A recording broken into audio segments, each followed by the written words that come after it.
এই ভিডিওতে আমরা আলোচনা করব এসএসসি 26,000 চাকরি বাতিল মামলা সম্পর্কে। এসএসসির 26,000 চাকরি বাতিল যে মামলা, সেই মামলার রায়দান তো হয়ে গেছে আপনারা জানেন, কিন্তু আজ সুপ্রিম কোর্টে রিভিউ পিটিশন করতে চলেছে পর্ষদ। পর্ষদের পক্ষ থেকে আজকে কিন্তু সুপ্রিম কোর্টে রিভিউ পিটিশন হবে এমনটাই আমরা জানতে পারছি।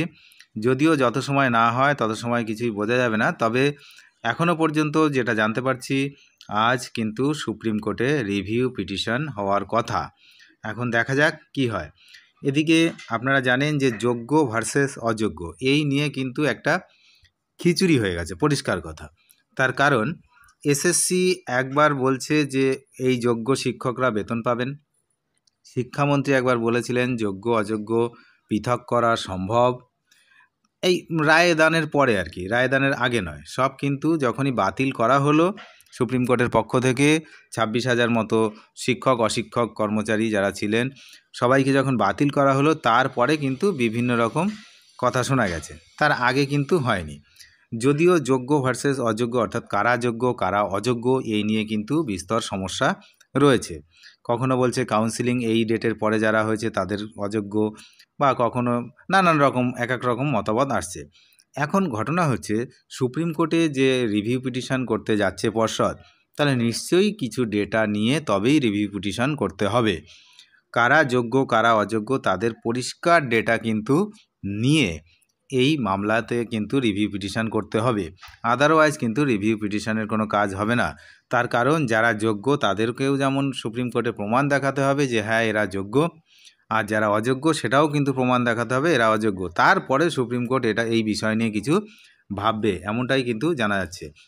এদিকে এসএসসি চেয়ারম্যানকে 16ই মের মধ্যে শিক্ষক নিয়োগের কাউন্সিলিং শেষের নির্দেশ দিয়েছিল কিন্তু হাইকোর্ট কন্টেম্প্ট মামলা। সেখানে কিন্তু যে এসএসসির যিনি চেয়ারম্যান ওনাকে কিন্তু তার আগের দিন ঘেরাও করে রাখা হয়েছিল আপনারা জানেন। তারপরে যেহেতু হাইকোর্টের যেতে হবে, তাই যারা আন্দোলনকারীরা তারা কিন্তু ওনাকে যে ঘেরাও মুক্ত করেছিলেন এবং হাইকোর্টে উনি গিয়েছিলেন। সেখানে কিন্তু ওনাকে বলা হয়েছে 16ই মের মধ্যে শিক্ষক নিয়োগের কাউন্সিলিং শেষের নির্দেশ।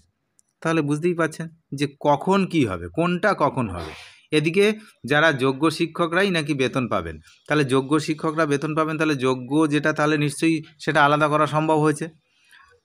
দেখুন কি ধরনের খিচুড়ি হচ্ছে, যোগ্য আলাদা করা সম্ভব হয়েছে নিশ্চয়ই, আবার বলছে যে ঠিকঠাকভাবে হচ্ছে না, আজকে এতজন হচ্ছে কালকে 1,000 জন কমে যাচ্ছে, কখনো 2 জন বেড়ে যাচ্ছে। তাহলে এরকমভাবে তো এই যে ডেটা নিয়ে কি কাজ হবে, সেদিকে তো আমাদের নজর থাকবেই যে সেদিকে কাজ হবে কি না। তার কারণ এক এক সময় এক এক রকম। এক সময় শিক্ষামন্ত্রী ব্রাত্য বসু বলেছিলেন যোগ্য অযোগ্য তালিকা প্রকাশ সম্ভব বলে একটা ডেট দেওয়া হয়েছিল। সেই ডেটে যখন তালিকা প্রকাশ হয় না তখনও আমরা দেখেছি আন্দোলন হয়েছে, বিভিন্ন রকম ঝামেলা সৃষ্টি হয়েছে। তখন আবার বলছে যে না এটা সম্ভব নয়। তাহলে এক সময় বলেছিলেন তালিকা প্রকাশ করা সম্ভব, আবার বলছেন তালিকা প্রকাশ করা সম্ভব নয়। তাহলে এক এক সময় এক এক রকম কথা যদি বলা হয় তাহলে কি হবে। যে ঘটনাটা কিন্তু সুপ্রিম কোর্টে ঘটেছে এর আগে, মানে এই রায়দানের আগে যে তথ্য দেওয়া হয়েছিল, প্রত্যেকটা তথ্য এক এক সময় এক এক রকম তথ্য। তাহলে কোর্টের কাছে যদি আপনি বিভিন্ন সময় গিয়ে বিভিন্ন তথ্য পেশ করেন তাহলে কি দাঁড়ায়, সেই মামলার যে গভীরতা কতটা সেটা তো বোঝাই যায়। যে কারণে এই 26,000 শিক্ষক অশিক্ষক কর্মচারীরা বাতিল হয়েছিলেন, ঠিক একই কারণে কিন্তু এই রিভিউ পিটিশনও বাতিল হতে পারে। ধন্যবাদ।